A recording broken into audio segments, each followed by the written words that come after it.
All right, welcome everybody. My name is Bridget Shin. I'm a lieutenant with the police department, but I'm also the incoming chair this year for WILLO. So it is my great honor to welcome everybody to our kickoff event for 2026 as we celebrate Women's History Month. I definitely see some familiar faces here in the crowd, but I'm also really excited to see some new faces here. So if you are new, thank you so much for joining us. But I understand that some of you guys might be wondering, what exactly is WILLO? WILLO is a resource group committed to supporting, developing, and connecting women and allies to achieve both career and personal success. Our vision is to empower WILLO members to achieve their full potential at the City of Oklahoma City. You might be excited to know that WILLO is not just for women. We actually have a couple allies in the room, which is great to see. And while our programming sometimes focuses on challenges that are unique or more specific to women, all of our development programs, everything is applicable to both men and women. I know that you guys work around some amazing men, so please, we encourage you, invite them, bring them along with you, let them be part of WILLO with us. This year, WILLO has made a few changes. One of the biggest ones was that we restructured our committees. So I'm going to go through those real quick. The steering committee is simply made up of the chairs and co-chairs of all of the other committees. We basically try to steer where WILLO is going to go each year. The develop committee is the ones that are responsible for this great event today, and they are focused on offering professional development opportunities. The support committee's goal is to provide members support by ensuring access to resources. And last but not least, the logistics committee is responsible for helping members communicate, collaborate across committees, and organizing all of our information. So we're off to a great start with today's event, but we have several other opportunities in the works. Make sure you guys are keeping an eye out for a book club or podcast club this summer, a guest speaker in the fall, support committees Let's Do Lunch series that will focus on individual support groups where you find mutual interest and get to go do lunch with each other. And then we'll also be looking out for partnerships with city HR and external learning opportunities. More than anything, we want you guys to know that WILLO is here for you. We want to help you achieve your full potential, but we can't do that on our own. I encourage each of you to be engaged, be involved in today's discussion. Don't just wait for leadership to happen to you, because that's not how it works. You have to be willing to step up when the opportunities arise. You're going to see several amazing women today who stepped up when needed and became amazing leaders. I hope you leave here inspired and reminded that just like a willow tree, we are strong, graceful, flexible, and able to withstand extreme circumstances. As I wrap up, I just want to say thank you again for joining us for our Women's History Month kickoff chat today. You guys are in for a treat as we have Dr. Lee Cooper, former councilman for Ward 7, here to talk to us about a pioneer of women's leadership and an Oklahoma native, Clara Looper. We will also hear from a couple of our WILLO committee members as they celebrate two other local women leaders, Joan Thompson, former solid waste management superintendent, and our very own chief of staff, Debbie Martin. I would also like to thank our fireside chat moderator, Sharmalyn Vickers from City Finance, and our executive sponsor, LaShawn Thompson. Now, to kick everything off, I have the pleasure of introducing the most important person in the room, our boss, Craig Freeman.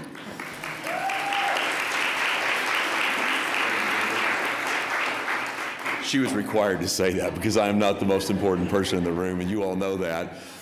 Thank you all for being here and just for your continued work in supporting WILLO. I really do appreciate what this means for you all individually, but for our organization. Has a significant impact and has really lifted us all up. I want to make sure I thank WILLO for your engagement here, the NFBPA, Office of Culture and Engagement, HR, everyone who's been involved with this, that I really appreciate you making this effort to recognize Women's History Month and just the contribution that women made in our lives. Councilman Cooper, Reverend Cooper, I hope he doesn't mind, I count him as a friend. I really do appreciate him. He is a great leader in our community. He's come in to be a stabilizer for us a couple of different times for the council to come in and represent Ward 7, and just a great human being. and grateful that he's here to recognize Clara Luper and her influence in our community, and just the history that is here. If you haven't gotten over to see the monument, the sit-in monument, the influence that it's had to me just to start conversations with people who really may not see the issues that are there. You get to have that conversation. It's kids sitting there. It opens people's eyes. It's making a difference. So it's Clara Luper continuing to influence our community, and so really is great. And then our honorees today, Joan Thompson. I got to see Joan recently at an NFBPA event. Had such a great influence here in our organization in solid waste and has so much history with our city. Just truly grateful for her influence. And I know a lot of things that are happening within the city and with solid waste are still ongoing and continuing because of Joan's influence. So I really do appreciate that. And I think for us as public servants, that's our legacy that we leave. Not that we've done something great, but we set something forward and set people up to be successful so they can carry on. And I really do think as a public servant, that's your legacy. And she has certainly left a legacy here. And then my friend Debbie Martin, who we're going to recognize, who's been with the city for 53 years and counting.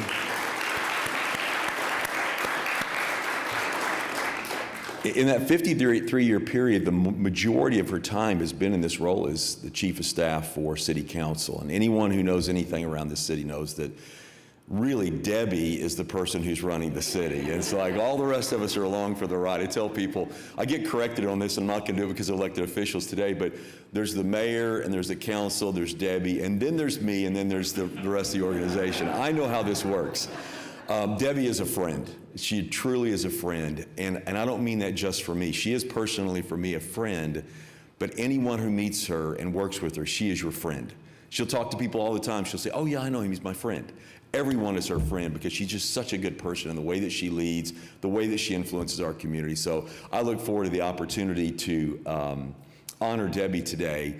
And then I just want to say again that we look at the people that we're honoring, and really part of it is to honor the legacy that they've left and the work that they've done, but it's also to inspire us to leave our own legacy. In the future, we may not have someone coming back and recognizing us like this and getting some kind of award like this, but that's not what it's about. None of these people that are being recognized today, and I would say Clara Luper included, would have said they did the work to get recognized. They did the work to make a difference, and all of us have an opportunity in every way, some big, some small, but everyone has an opportunity to make a difference. And I really believe that's what WILLO's about and what NFBPA are about. What they want to do is help people make a difference in other people's lives and help lift other people up. And so thankful to get to be a part of this. I'm so thankful to have Reverend Cooper here with us today, and thank you all so much for the work that you're doing in WILLO and for the community. Thank you.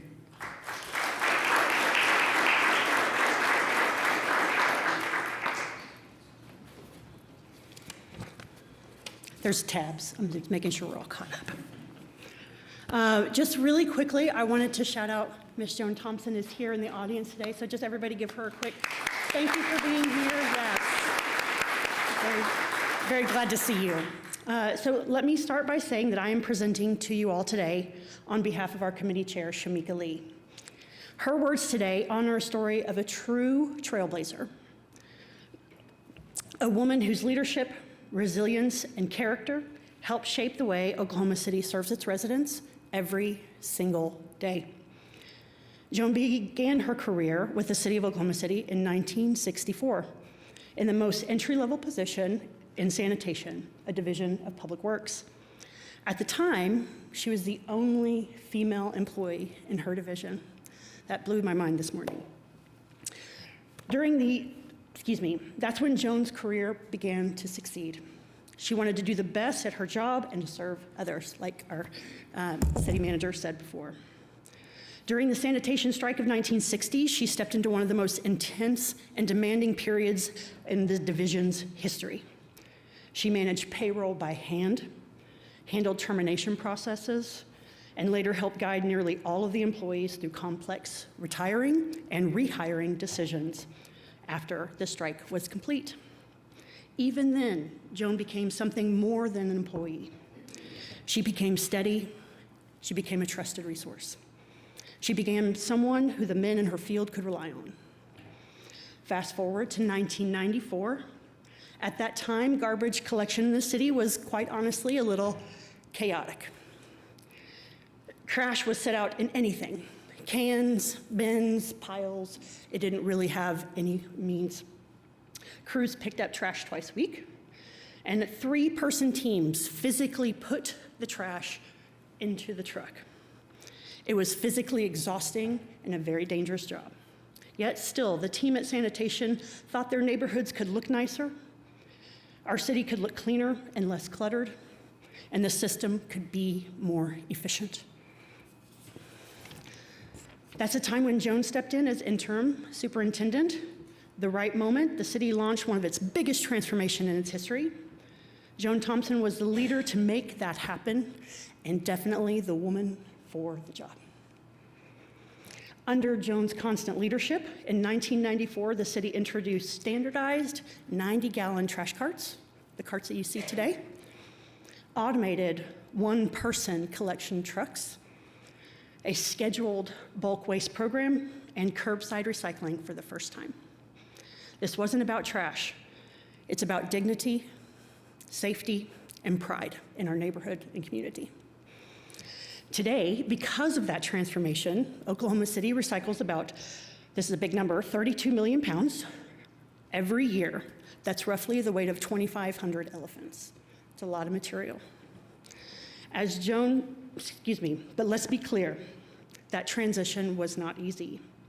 New equipment broke down, routes changed, complaints poured in, council members called Joan night and day. Routes were missed, however, Joan and her team were unwavering. Nothing would deter this team from succeeding, especially when your leader is Joan. Joan later joked, it was the worst possible time to be a new leader. And yet, that's when her leadership truly shone. She stayed steady, she stayed positive, and she stayed hands-on. She never asked anyone to do something that she wouldn't do herself. At first, some questioned whether a woman could lead in that environment. But Joan earned their respect, not by demanding it, but by showing up every day with consistency and integrity. So as she often said, her team, those men in the field, were determined to see her succeed. In 1995, after applying, Joan earned the permanent role of superintendent on her merit over the other candidates. She became then the first woman to lead a division as a superintendent. She also became the first Black superintendent in Oklahoma City sanitation, now the solid waste management division, solid waste management. From 1995 to 2004, she led through Oklahoma storms, operational challenges, political pressure, and nonstop service demands, always with fairness, humility, and respect. Even after retiring, Joan's impact did not fade. Former employees would come and continue to stop and visit her at her convenience store and Subway that she ran with her family, always with the question, why don't you come back? That connection, that respect, never faded. She built more than a system. She built an intentional culture. Joan attributes her success to one simple principle and belief. She says, never ask anyone to do something you wouldn't do for yourself. Thank you.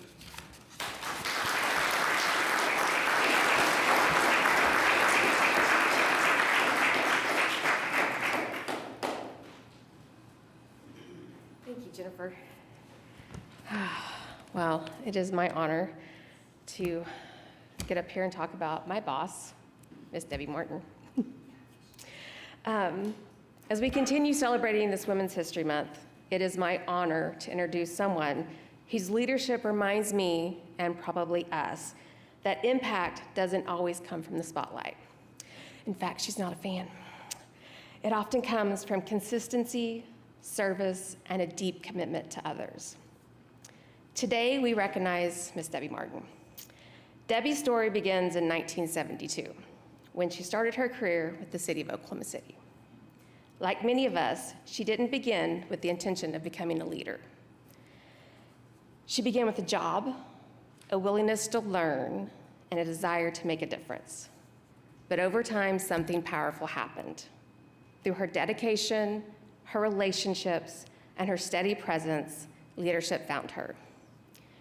For more than 50 years, Debbie has helped shape the city of Oklahoma City, working alongside mayors, city managers, and more than 40 city council members.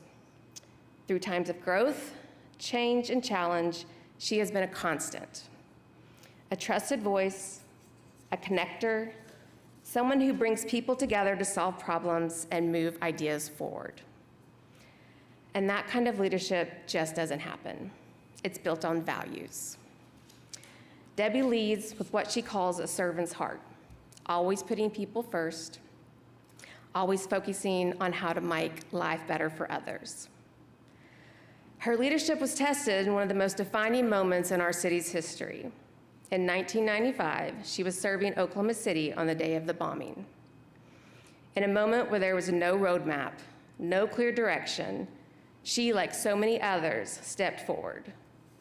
Later, she reflected that they didn't realize at the time they were developing what we now call the Oklahoma Standard. A moment where leadership wasn't about position, it was about people, coming together, supporting one another, and doing whatever needed to be done. That same spirit has defined her career. Debbie has never led for recognition. She has led for impact. She has invested in the future, founding the Youth Council of the City of Oklahoma City and helping create opportunities for the young people to grow, lead, and see themselves as part of the city's story. Because for Debbie, leadership is not about one person. It's about connection, it's about community, and building something that lasts beyond you. Her impact does not go unnoticed. She was named 4 or 5 Magazine Woman of the Year. But if you asked her, she would likely point to the people she's worked with, the relationships she's built, and the lives she's helped shape. And that may be the most powerful lesson she leaves with us all today. Leadership isn't about being the loudest person in the room. It's about showing up, it's about lifting others, it's about doing the work day after day with purpose and integrity. So today we celebrate Women's History Month. We do celebrate Miss Debbie Martin, not just for what she has done, but for what she represents. A reminder that leadership is already within us, and that when we choose to serve, to connect, and to care, we are already learning. So please join me in honoring Miss Debbie Martin.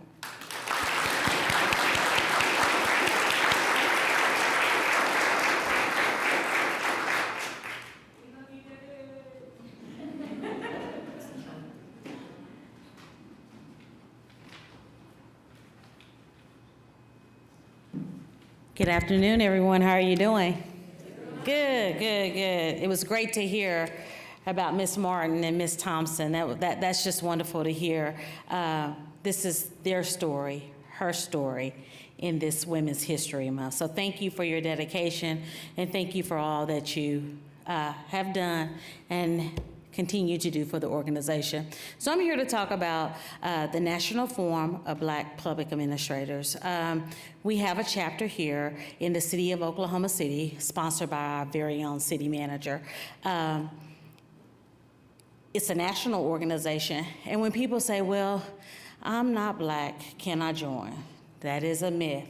Yes, you can join. Anyone can join.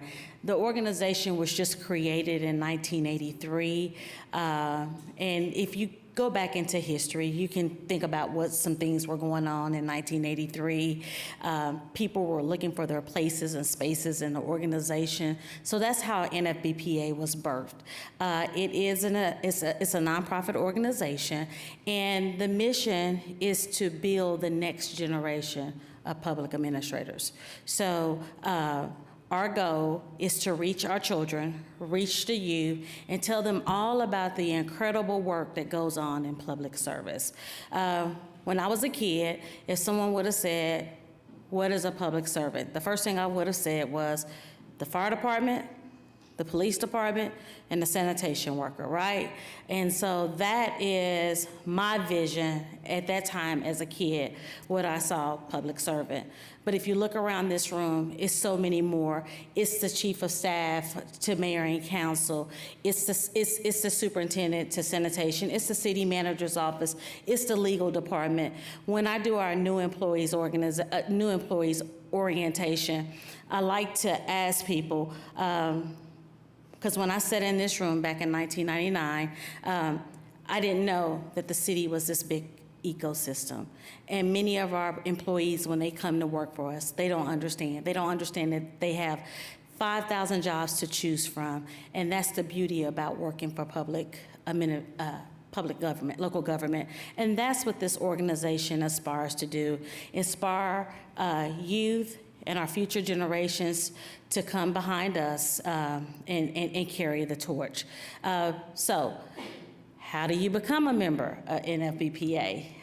We will be putting some information out there on the intranet. Fill out the application. There is a commitment. You have to attend 60% of the events and meetings that we host in order for you to stay on your city-sponsored membership.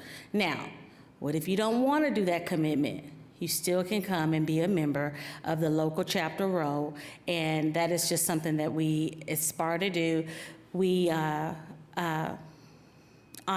Ms. Thompson at our Black History Month luncheon. And so some of the things that we do in the community, we do community service, we do back to school drives. There's just an array of things that we do in our local chapter. Also, we just got back from the city of Philadelphia, where we met on a national level, and there was all different kind of topics from infrastructure, data centers. You could just pick a track that you wanted to learn about, and it's just bringing people from local government and underneath one roof, one organization, so you can learn a little bit about NFBPA. But before I close, I want to thank WILLO, and I want to thank the Office of Culture and Engagement, because it's organizations and it's these resource groups that are in the organization that bring us together, right? WILLO intertwines into NFBPA, it intertwines into the Office of Culture and Engagement. And so that's the beauty about our city. You don't have to take one path. You can go WILLO, or you can go NFBPA. There's just different things that you can be a part of, so you can grow professionally, and that's our hope and our desires. And I want to thank Mr. Freeman, because without Mr. Freeman, our chapter would not have been able to come back to life. When I started in '99, our chapter, we had about 100 people in the chapter. And so due to budget cuts and things of that nature, our chapter died. In order to bring it back to life, we had to start with 10. We are at 75 people now with Mr. Freeman's leadership. Thank you.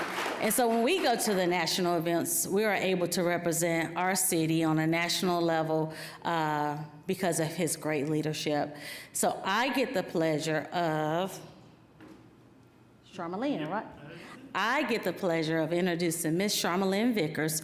Ms. Vickers has been with the organization for 27 years. She started her career, yes, that's right. Ms. Vickers started her career somewhere in the workforce development area, right? I don't have any notes, so I'm winging this because I met Charmalene probably 27 years ago in the organization. From there, she's traveled to municipal courts, to the finance office as a buyer, and now she is our purchasing agent. Thank you, I appreciate that, because I was getting ready to give her another title, right? Charmelin is a member of NFBPA. She serves as our treasurer. She keeps us in line. And then there are many things that Charmelin does in the community. And if you don't know that she is very, very talented at Canva. That's one of her secrets that she doesn't like to share because she's afraid that people will ask her to do things. But she's just a great resource for us. And Charmelin, we appreciate everything you do. And so this is your opportunity to tell about your story.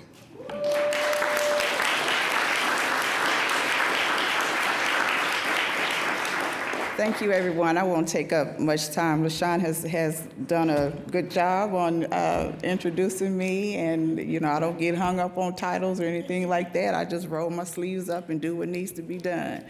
So with that, good afternoon, everyone, and welcome. I'm so glad that you all are able to be here today. Today's conversation will be centered around leadership. Not leadership as a title, but leadership as something we practice every day, and how we show up, how we support others, and how we choose to grow. We're also grounded in the legacy of Clara Luper, not only a historic figure, but a teacher, someone whose leadership began with purpose, not position. Our hope today is simple, that you all feel inspired to lift one another, that you learn from stories that will be shared today as we have our fire chat with Dr. Cooper, and that you choose to lead right where you are. And remember, leadership is isn't something you wait for or aspire to be. It's something that each one of you already have. So with that, I would like to briefly read the bio of Reverend Dr. Lee E. Cooper. He is a senior pastor of Prospect Church, where he has faithfully served since 1987, guiding and growing a congregation of more than 750 members. A native of Oklahoma City, he holds degrees from Bishop College, Virginia Union University School of Theology, and Virginia University of Lynchburg. Dr. Cooper has also served the City of Oklahoma City. Appointed by the City of Oklahoma City Council, Dr. Cooper served as council member in 2018 and again in 2024 to 2025. Dr. Cooper is a dedicated community leader, serving on the Clara Luper Legacy Committee. Inspired at a young age by the leadership of Clara Luper, he has committed his life to standing on the right side of history, working to preserve her legacy while continuing his strong efforts for education. So if you all would please join me in welcoming Reverend Dr. Lee E. Cooper, Jr.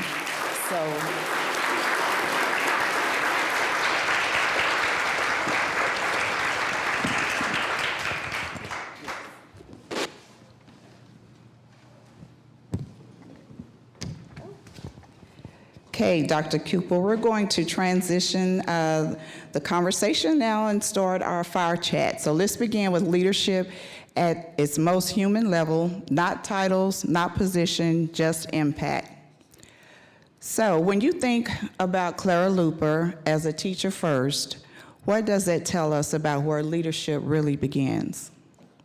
Charlamagne, before we start, I just want to say I feel so small being up here, having Sister Joan Thompson, who is here, and also Debbie Martin. Again, let me say, wonderful to see you all, and grateful to God for your service to the city. But in answer to the question, I think in its most basic form, that we need to think about what the city manager has already said. I was like, well, he's already given all of my, talk and advice, but so I'm grateful to Craig also for everything that he does. But it is really basic, fundamental form. Leadership is simply influence.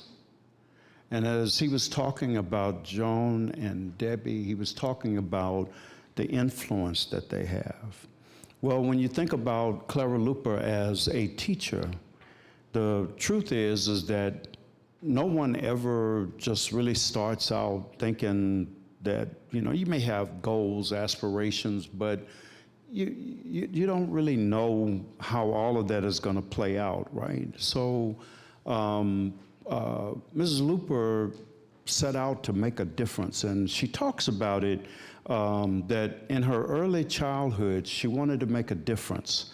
And she didn't know how she could make a difference, but she wanted to make a difference in the quality of life and the way people lived. And the influences of that day and that time, she wanted to make a difference. And so she, as a teacher, said, well, one of the first places we can certainly start is with our kids. And so she was a school teacher, history teacher, and that's where she saw her influence going, really. Beyond that, God opened up doors and provided opportunities. But I think it's important to know that influence happens from where you are. It's not something that you aspire to. It's something really that is given to you, that all of us, you think about our relationships, all of us have relationships where we have influence. Thank you for that, Dr. Cooper. The next question, how can people in any role recognize that they're already influencing others even without a formal title? And as I stated, I'm not real big on titles, so I'm very interested in your response to this question. Yeah, well, actually, influence is when you hear or when you notice people are listening. That is influence. And so every one of us have people, they could be your children, they could be your coworkers.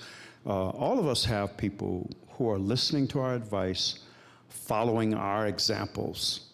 And that's where leadership is. And so I think it's important for us to really understand that in its basic form, when you're providing influence and you're leading, you're leading when people are listening. I like that, when people are listening. Next question. I want to stay here for a moment because Clara Lupa's story shows us what purpose-driven leadership looks like. So for everyone in this room, across all roles, what part of her leadership still feels most relevant today? All parts of her leadership is influencing us today. But I think fundamentally, we need to understand that service is really the rent we pay for the space that we occupy. And I think she took that to heart to say, I have to give back, and I have to be willing to do that, to make that sacrifice, to give back. And her leadership is an example of that sacrifice. I think it's John Maxwell who says it like this. He says, if you sacrifice and don't succeed, then others who are coming behind you will succeed.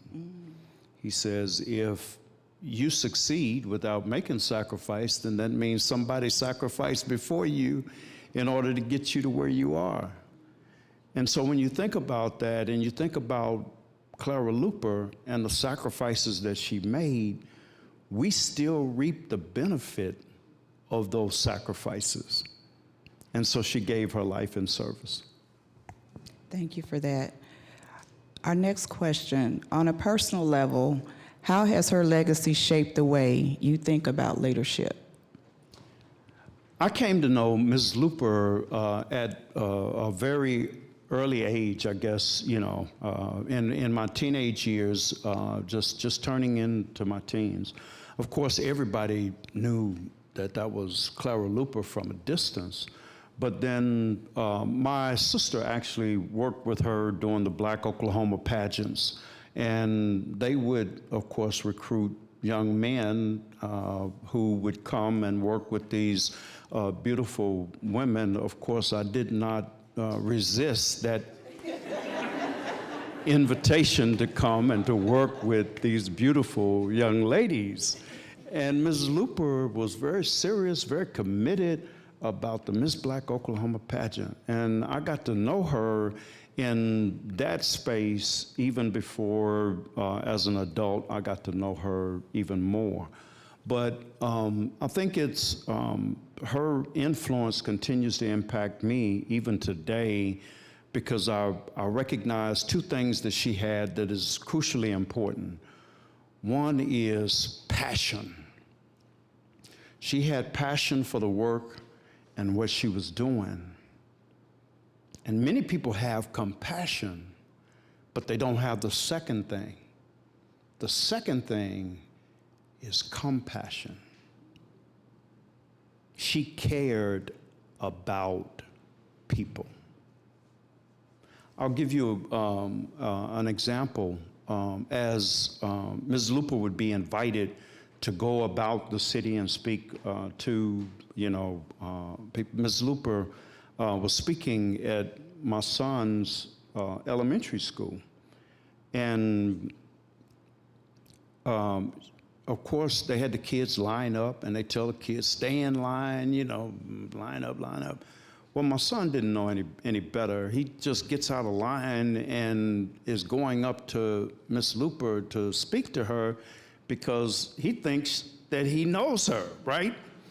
And so she asked him, well, who are you? And of course, at this point, the teachers said, get back in line, get back in line. And he said, my name is Lee Cooper. She said, you're Reverend Cooper's son. And my son said, yes.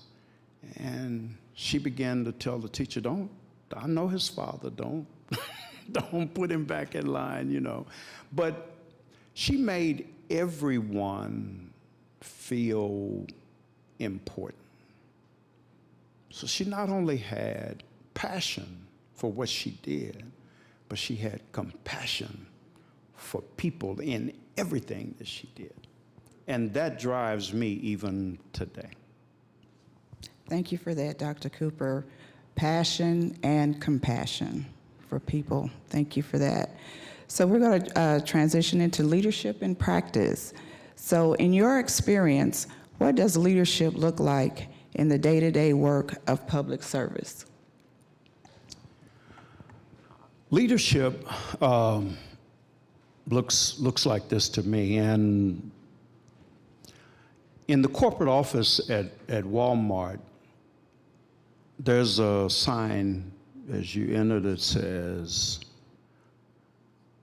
that these doors, ordinary people enter these doors, but they will do extraordinary things.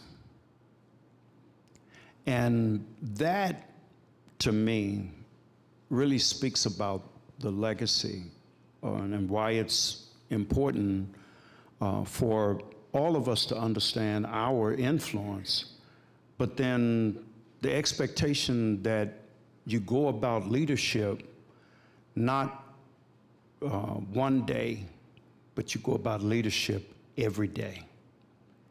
You go about providing leadership influence every day. Not just one day it happens, but it's the culmination of everything that brings you to a point of climax that allows you to really make that influence.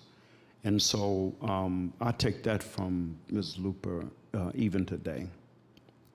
Thank you. And I hope I'm not putting y'all to sleep, okay? I hate it if a preacher puts you to sleep. I mean, I know that's some good sleep, but I really, really hope that I'm not putting you to sleep today.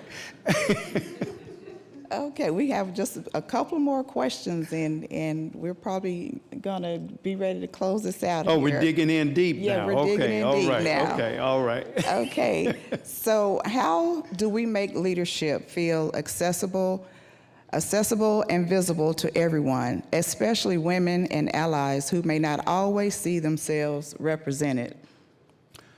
Well, I think it is important to know history and know your history.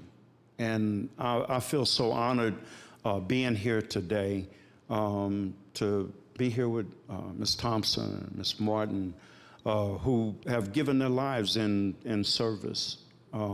They're examples, but then there are all kinds of examples. And I think it's important to get to know some of those examples. I mean, you know some of the more well-known people like Ada Lois Scipio Fisher, who, you know, integrated the law school at OU, and Nancy Davis at Oklahoma State University. But there's also all over the place other examples.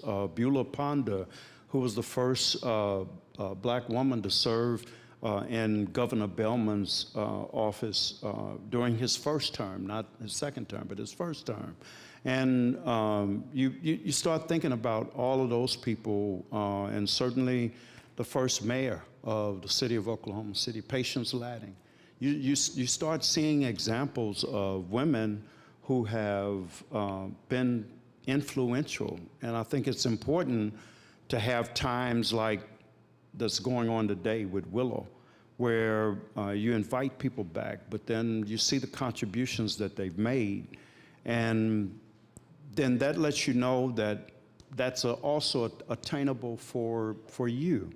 But it does not come without sacrifice and commitment. It does not come without paying the price and making sure that you sacrifice. And whatever you do well and you represent well. And, you know, my daddy would say to me all the time, if they say 8 o'clock, that means 7:45, son. Anything after that, you late, okay? So it means it's about taking on accountability and responsibility. And when a job needs to be done, who cares about who gets the credit, as long as the job is tasked and is finished and the job is done. And I think when you take on that attitude of accountability and responsibility, I think then that helps to propel you to what I mentioned just a minute ago, and that is that leadership is not just about one day, it's about a daily task that ultimately drives you, becomes your mantra, becomes the way you do things. You know, that I can look at that and see that Ms. Thompson put that into place, and now we're still doing this because it was a right thing to do, it was a good thing to do.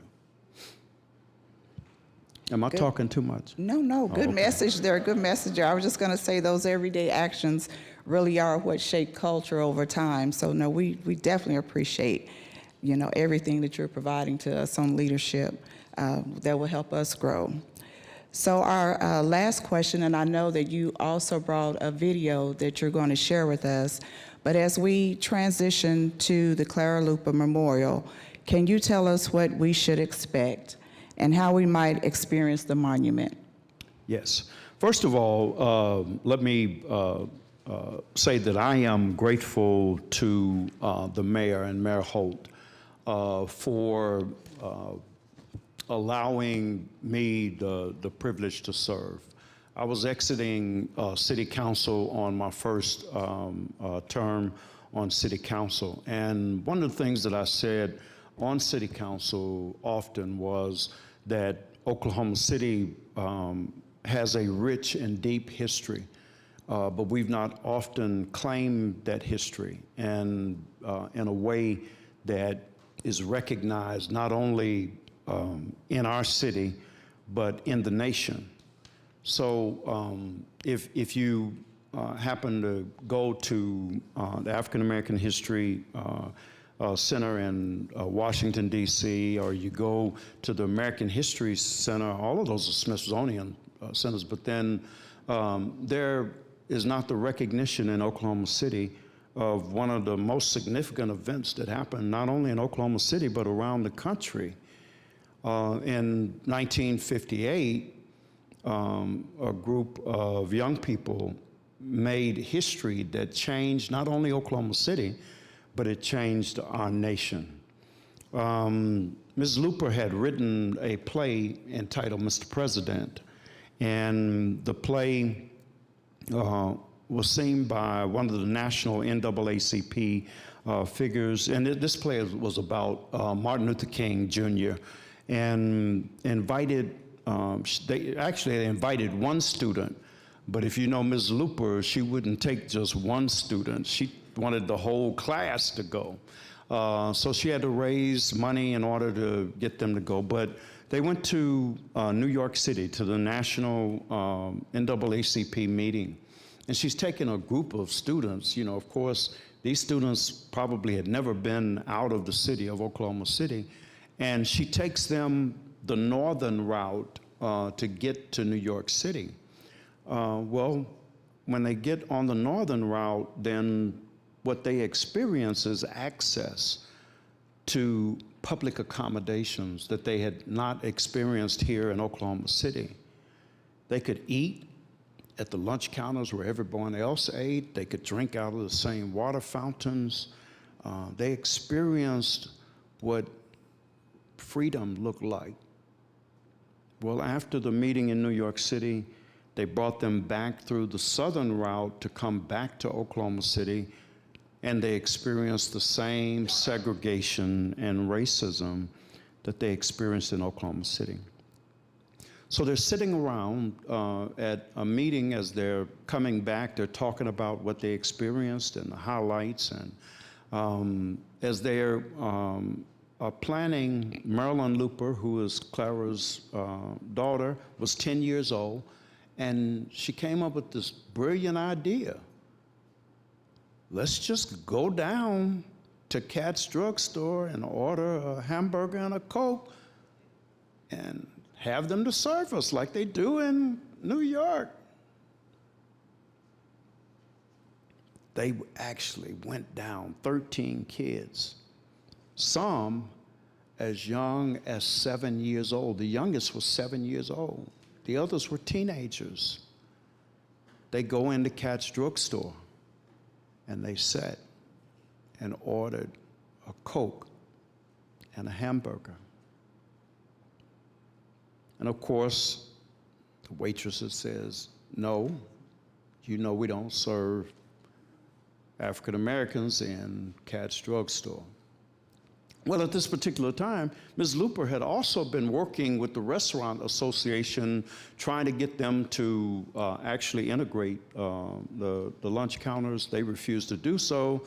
They said our patrons would not like to sit next to blacks, and so they would not integrate. But as the kids sat there day after day, finally, Kat's in 4 states and 38 stores then integrated their lunch counters. And it didn't stop with Kat's. We'll recognize Kat's because that's where it started. That happened in 1958, August the 19th, 1958.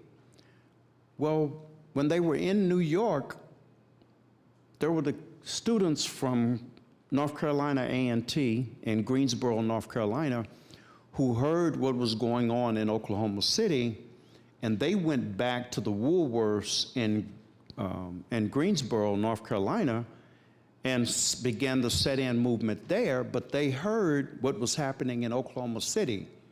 And in 1960, they began the sit-ins at the Woolworths in Greensboro, North Carolina. Well, they got all of the publicity, but actually, Oklahoma City's sit-in movement had started before the Greensboro students. I've been to Greensboro. I preach at a church right across the street from North Carolina A&T every year, and they have a statue out and a monument. Fast forward, the mayor appoints me and John Kennedy to co-chair for what became the plaza. But when the mayor actually put us together, well, you know, John is pretty idealistic. You know, he's former Secretary of State. I'm a former city council person. he put us together, and we had a dream of something a little bit larger than what Mayor Holt originally had put us together to do. And that became the formation. Of course, I'm on the legacy committee for Clara Luper, and so we brought in original sit-inners, Marilyn and others, to actually have this to come to fruition was pretty significant. When we approached the business community, David Rainbow really led the charge in the fundraising. Business community in Oklahoma City responded, said, yes, we need to do this. Everyone responded, said, yes, we need to do this. And then there was the process of actually coming up with the scene and making that happen and all of that. So the video that you will see, because I know I'm taking up a little bit of time, but the video, do we have to see? Okay, okay. Well, and then we came up with the idea that we would have a plaza in downtown Oklahoma City. So we began to do the research. John Michael Williams did the research and found out that the city actually owned the property. And then we had people who had interests from the Devon and others, corporate towers, all of those that had interest in the area, and we ended up getting the city to actually donate the property that the plaza now sits on. And so that's how it happened. But Ms. Luper was just down to earth. If you saw her, you know, we think of her as this, you know, more than life-size figure. But if you ever spent any time in her presence, she was just down to earth, and she made you feel like you were important, no matter what. Well, thank you for that, Dr. Cooper. I know that I've been inspired. I'm sure others in the room have been inspired as well. And so we thank you for being down to earth. All right? I'll now turn it over to Tony.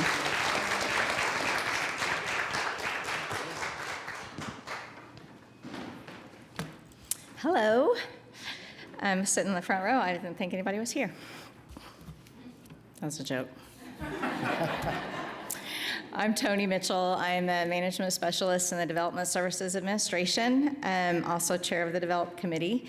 Thank you to everybody who helped pull this together today. I have, are you putting the, Dean is on it. We're going to put the QR code back up here if you haven't signed in and you want to.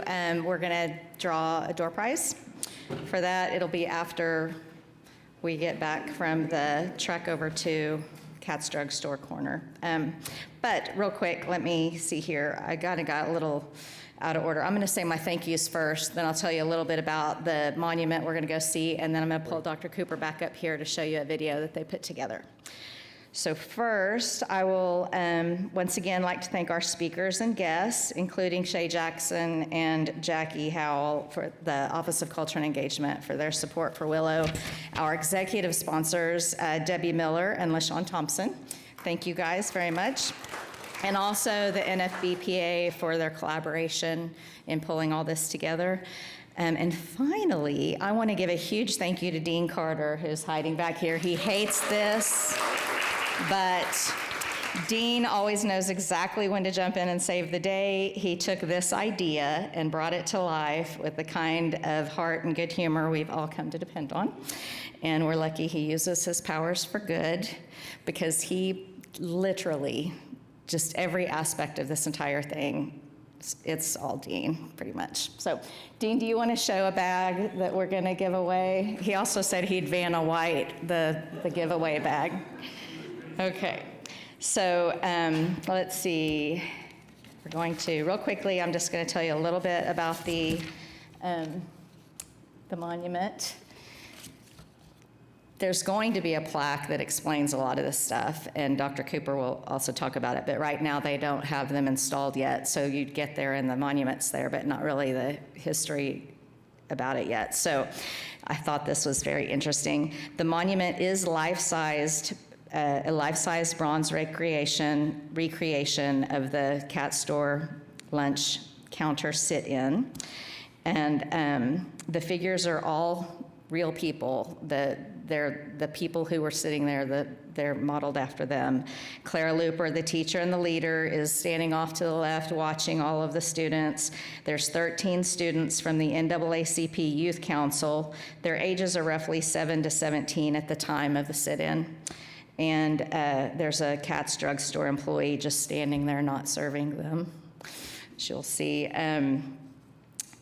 The thing real quick that hit me, I went over the other day. I've been by it and seen it, but I actually walked up to the monument, and it's so moving. The eyes, they look like they're looking into your soul. You know, the artist, unfortunately, I don't know who the artist is, but captured it so beautifully. I hope all of you will come with us. We're going to Little House on the Prairie walk through the 40-mile-an-hour winds to get over there. It's just 5 minutes away, but it'll be a very enlightening experience for all of us, I think. I'm going to bring Dr. Cooper up here one more time, and he's going to talk a little bit about the video that we've got loaded up there. And I guess thank you guys so much, and thank you for your support of Willow and for these lovely people that have come to be honored today. Thanks.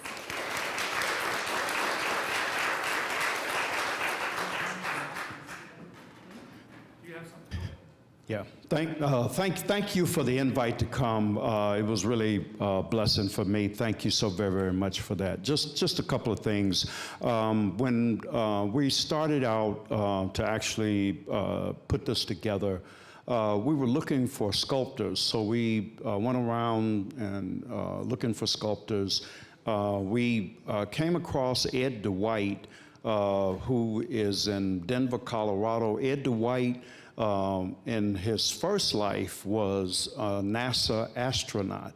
He would have been the first African American to go in space, but that didn't happen for a number of reasons. His documentary is actually on YouTube, so you can see that. But Ed DeWhite was the first sculptor, and he had actually sculpted some things in Denver, and so we were interested in him. But he told us very quickly, because of his age, that he could not do the monuments. He could not do those. It was too big of a job for him and his studio. So he recommended a studio in Brooklyn, New York, Studio Ice. We actually went to Studio Ice and actually helped them through the process of doing all of this. Now, when we started this, I have to tell you, I was pretty ignorant, okay? I just thought you went out and poured some stuff and, came out looking like the people, right? I mean, I didn't know, anything about the process. But they helped us through the process. So they actually came here on site, and then they started with drawings, and we started with drawings. Then they actually came and asked for some models because they wanted to get the poses right. So they used the youth from my church. My granddaughter is actually the youngest person. And they had them to come in, and for a whole day, for all of the kids that thought they might want to be models, they decided after that day, maybe not, okay? But it took a whole day, but they would actually, turn people and, put them in different poses and all of that, just trying to get it right, taking, pictures, photography. And then they went back to New York. And then after they had actually gone through and actually they made wigs for each person. I mean, just the detail was, and you'll see that when you get there, because everybody doesn't go through that detail. But when you get to the plaza, you'll see the detail. Like you talked about, the piercing eyes and all of that. And then we shipped a 4-ton counter from New York to Berkeley, California, to the foundry in Berkeley, California, that actually poured the monuments, and everything was poured in Berkeley, California, and then from there, then it was shipped to Oklahoma City. And you see the formation of all of that that happens. I want to thank DeAndre Hicks on our staff for putting together the video for us.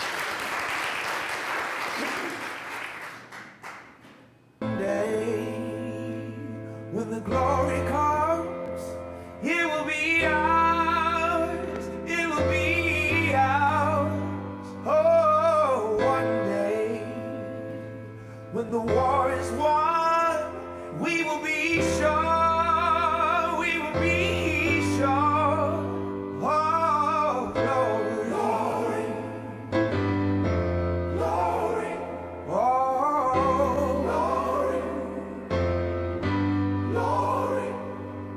hands to the heavens, no man, no weapon formed against, yes, glory is destined. Everyday women and men become legends. Sins that go against our skin become blessings. The movement is a rhythm to us. Freedom is like religion to us. Justice is juxtaposition in us. Justice for all just ain't specific enough. One son died, his spirit is revisiting us. True and living in us. Resistance is us. That's why Rosa sat on the bus. That's why we walk through Ferguson with our hands up. When it go down, we woman and man up. They say stay down, and we stand up. Shots be on the ground, the camera panned up. King pointed to the mountaintop, and we ran up. one day, when the glory comes, it will be ours, it will be ours. Oh, one day, when the war is won, we will be sure, we will be sure. Oh, glory, glory, glory. Now the war is not over, victory isn't won, but we'll fight on to the finish, and then when it's all done, we'll cry glory, oh glory, oh glory. We'll cry glory, oh glory,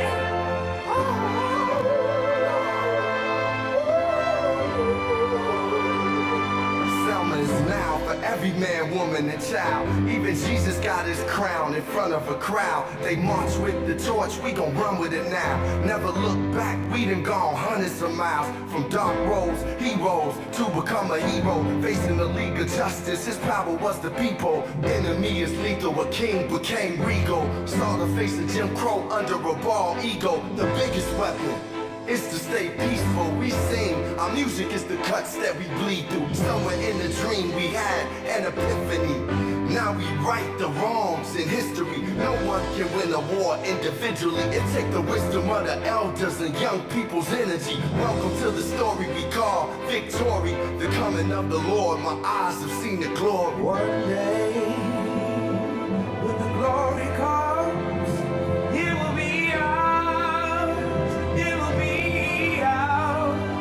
Oh, one day, when the war is won, we will be sure, we will be sure.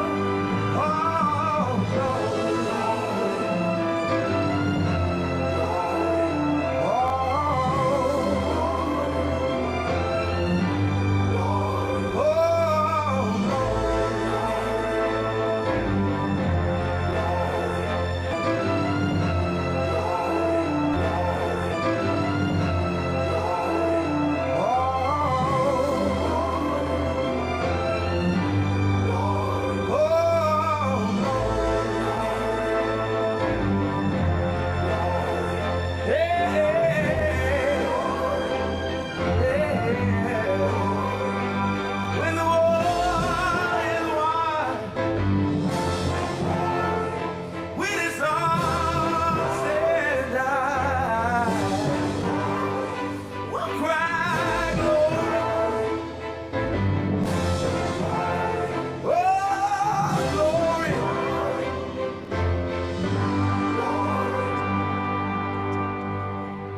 welcome to walk with us over to visit the sit-in memorial or go back to work, which sounds better.